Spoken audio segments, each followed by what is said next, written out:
Hello and welcome to Winchester Now. I'm Mary Blacksland. On today's programme, fears more people could end up in debt with the cost of living crisis and how a Winchester organisation can help. An appeal for shoes and trainers for refugees. And rackets at the ready, we're off to badminton. But it's much more than a game.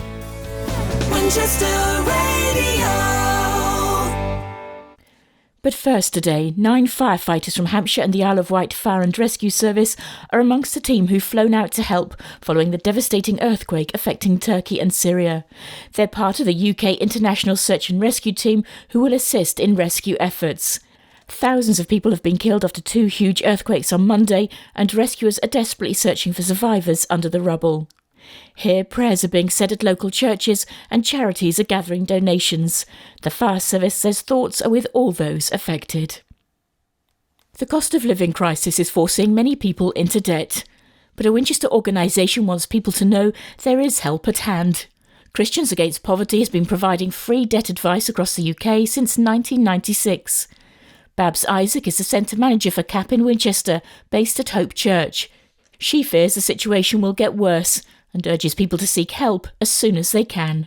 We're seeing an increasing number of clients needing emergency support at the moment. Many are fearing that the situation is going to get worse. The energy bill support scheme, that was the cold weather supports payments agreement, all from the government, is really, really good and was welcome. But obviously a lot of that is coming to an end in March. And so people are really worried about what's going to happen after then, with the prices still going up. People are turning to credit to pay for essentials, which obviously is unsustainable. That means that definitely people are going to go more and more into debt. So all help is needed. Over a third of CAP clients across the UK have used credit to pay for household bills. 60% of people with terminal illnesses, 44% with physical disability, 42% of single-parent families have been forced to use credit as a financial lifeline. True cost of living, is not just about finances, it's about the mental health and often about mental health struggles. So here at CAP, we're sort of here to support both. And you don't have to be a Christian to come and get help?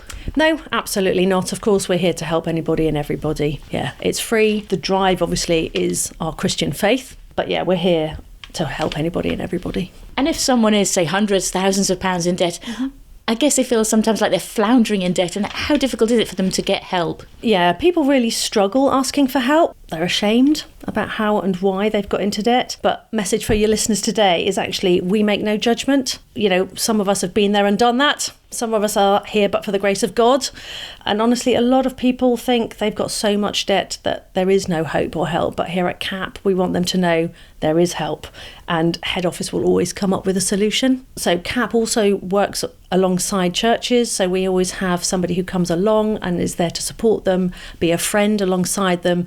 So for as long as they're with CAP, until they make that decision either that they can manage on their own or have become debt-free, we will be alongside them. How does someone get to be debt-free? Is it possible to climb over that mountain of debt? Yes, of course it is. There are different ways. Head office, they're the financial advisors, so they look at all the information that we send up to them and they come up often with more than one option of a way out of debt. Sometimes, as a rule, we might say if you can repay your debts in about 5 years, then there'll be a repayment scheme. Otherwise, there are other options. DRO, so debt relief order, or bankruptcy. There are other options, but we are here to guide them and support them all the way until they become debt-free. And what's it like for someone when they are debt-free? What do they say to you about that feeling? Oh, just the relief. It's unbelievable. Often just signing up and knowing that we're there with them as well, coming alongside them and helping them with the paperwork and all of that, that is a massive relief of that burden. Becoming debt-free is huge. And we love it. We love it. We take our clients out when they become debt-free. We go, let's have a party. Let's do something. We take them out for a coffee and go for a drink, or it's a real celebration. It really is. And what would you say to any of our listeners who are struggling? How do they get in touch? What do they do? What's the first step? Well, there's 2 ways. You can either go on the website, capuk.org, or you can phone up. There's a free phone number. That's 0800 328 0006.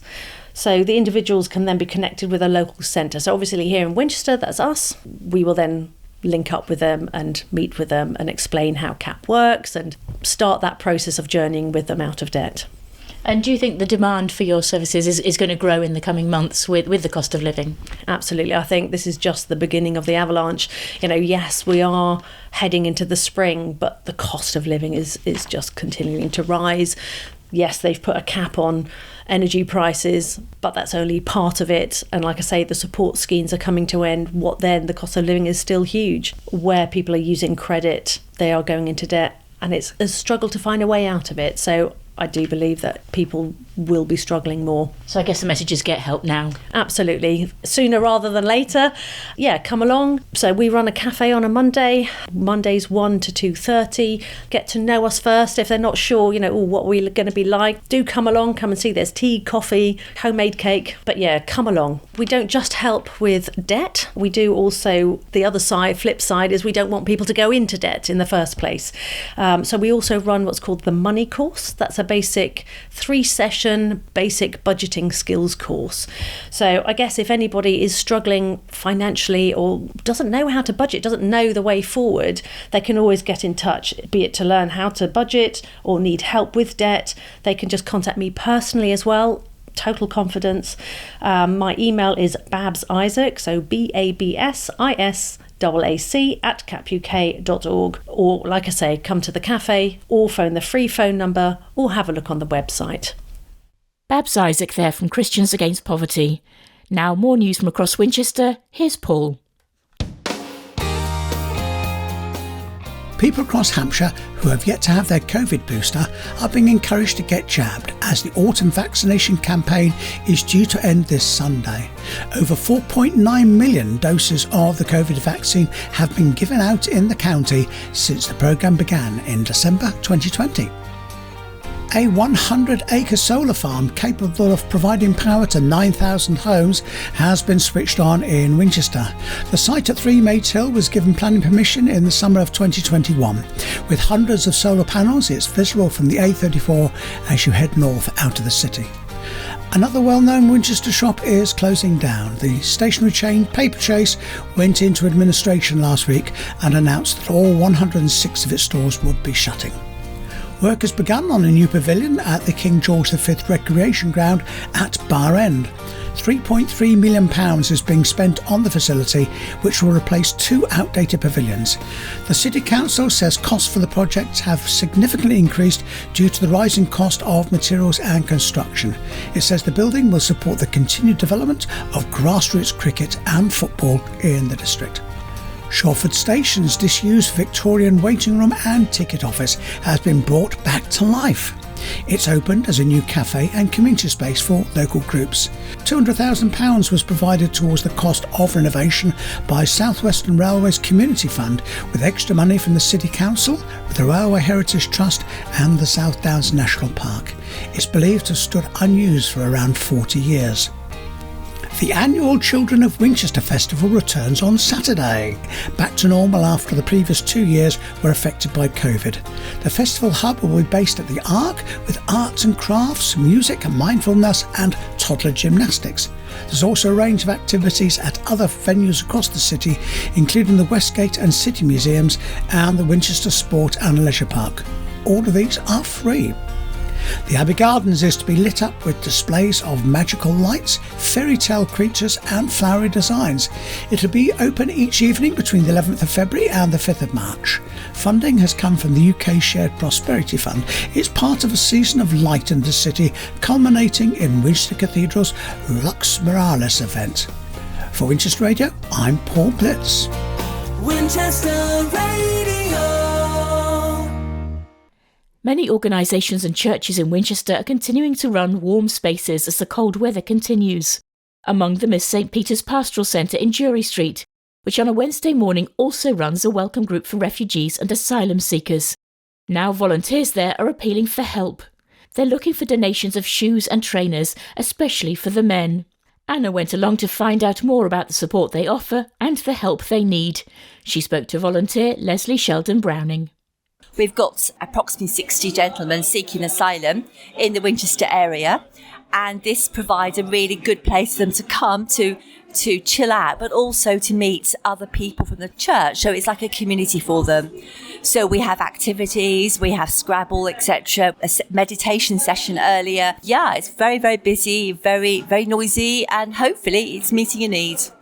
And it is so key because I know lots of people's different needs are being catered for across the churches. I was somewhere else today and they were running English language classes, and that's so important to getting access to the help you need. Yes, that's right. So the churches are all sort of working together. So we've got a bit of a list now, what happens on a Monday, Tuesday, Wednesday, Thursday, Friday, Saturday and Sunday. And it's important that all of our gentlemen and anybody seeking sanctuary has opportunity to A, for an English class, but also a place for them to have food and to chill out as well. So yes, we're working quite closely with a network of churches within Winchester. And that social connection is so key, and just the opportunity to have fun. And I know you provide that in a range of ways for families as well. But are there ways our listeners can get involved? Are you looking for more volunteers, or are there donations you're seeking? What other ways can the community listening help you? Yes, we're always open to volunteers. We're doing a befriending scheme for people seeking sanctuary. So if anybody's interested, to contact Anna through the station. We're also looking for donations. We're desperately short of shoes and trainers.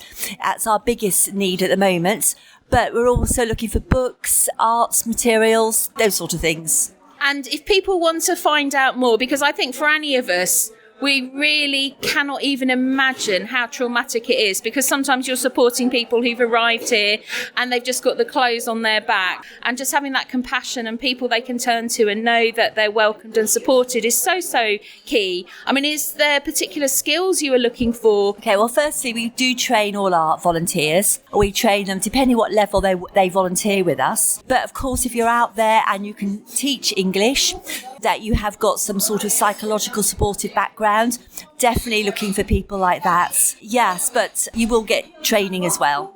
And is there a way the businesses can support you in the local area? Oh yes, definitely. I mean, at the moment, to give an example, we're looking for someone to cut hairs for our gentlemen. So if there's any hairdressers out there, some Turkish barbers, that would be fantastic. And giving us free SIM cards is also, anything like that would be really, really helpful. And if people want to find out more information, is there an online resource or website? Because I know Winchester's a city of sanctuary. A lot of our churches are doing wonderful work. You do a lot of work in this area, but where would be a good starting point if somebody goes online to find out more? Yes, it would be the Winchester City of Sanctuary. And the other good one is a Southampton and Winchester Visitors Group. And thirdly, St. Peter's Church. And you'll get through to me that way, and I can update you and give you information. And a full list of the warm meeting spaces can be found on winchester.cityofsanctuary.org. Now for our weekly shout-outs, here's Ron. A community shout-out for the Singing for the Brain group in Otterburn, which is helping those affected by dementia. The group meets twice a month on a Thursday for singing of a variety of loved and familiar songs. Last week's singing session saw 26 people attend and enjoy taking part. Hampshire hospitals have taken to social media to give a big thank you to first-year nutrition and dietetics students who've been helping out on the wards at the Royal Hampshire County Hospital since November. The student volunteers have completed mealtime and dementia level 2 training, and the hospital trust says they've been a huge help to everyone. A mention today too for the team at the Kingsworthy Community Shed. This group make and mend objects, but also build friendships too. Now they've created 3 hedgehog homes and delivered them to the North Winchester Hedgehog Rescue, who do an amazing job helping our prickly friends. And finally, an update on a previous shout out for 2 firefighters from the Hampshire and Isle of Wight Fire and Rescue Service. Stu Vince and Craig Sandler are rowing across the Atlantic to raise awareness of mental health and raising thousands of pounds for Solent Mind and the Firefighters charity. The pair are now on the home straight, having set off on 12th December. They're due to arrive in Antigua on Tuesday. Well done to them. Winchester Radio. Some sports news now, and it was a scoreless draw between Winchester and Harrow Borough on Tuesday night. They take on Hendon away on Saturday in the Southern League Premier Division South. Alresford Town's match was called off because of a frozen pitch. Staying on sport and news about a charity that's helped thousands of people with their mental health. Sport in Mind aims to improve mental well-being, physical health and combat social isolation. Here in Winchester it runs 2 programmes, yoga at Unit 12 in Winnell and badminton at the Winchester Lido. I went along to find out more. You don't have to be fit or competitive to join this badminton session. It's about having fun and an escape from your problems. Kirsty Bowden is a development officer for Sport in Mind. Being physically active is absolutely fantastic for our mental health in that it releases lots of happy hormones. It helps with also sort of sleep. Bizarrely, it energises you in that you want to do more, but it also means that you're using up a fair amount of energy during the day, so hopefully you then get to sleep and get the benefits of that in the evening as well. For a lot of people who have mental health problems, have anxiety, sometimes just getting out of bed can be an effort. How do you encourage them to come along and to get involved in sport? Yeah, and it's really a good question because there are so many barriers for everybody to be active, whether that be time or motivation. But as you say, if somebody is struggling with their mental health, there are so many more barriers just around what are they going to expect, how might they feel, or they haven't got the right clothing, or do they have the equipment. So that's why we try to, as best we can, remove as many barriers. So for somebody who's feeling anxious, all of the equipment is provided. It's free session. There's a qualified coach or instructor who leads that session and will make sure they keep you comfortable and safe and engage you with that so that you can join in at your own ability. We have some amazing volunteers who, again, friendly, warm face. But in terms of also coming in for those first few times, we absolutely appreciate it. It's really difficult. So we absolutely welcome, bring a friend, bring a relative, bring anybody that you are sort of supporting you so that you have that familiar support to walk in the door together that first time. You have the comfort of somebody you already know.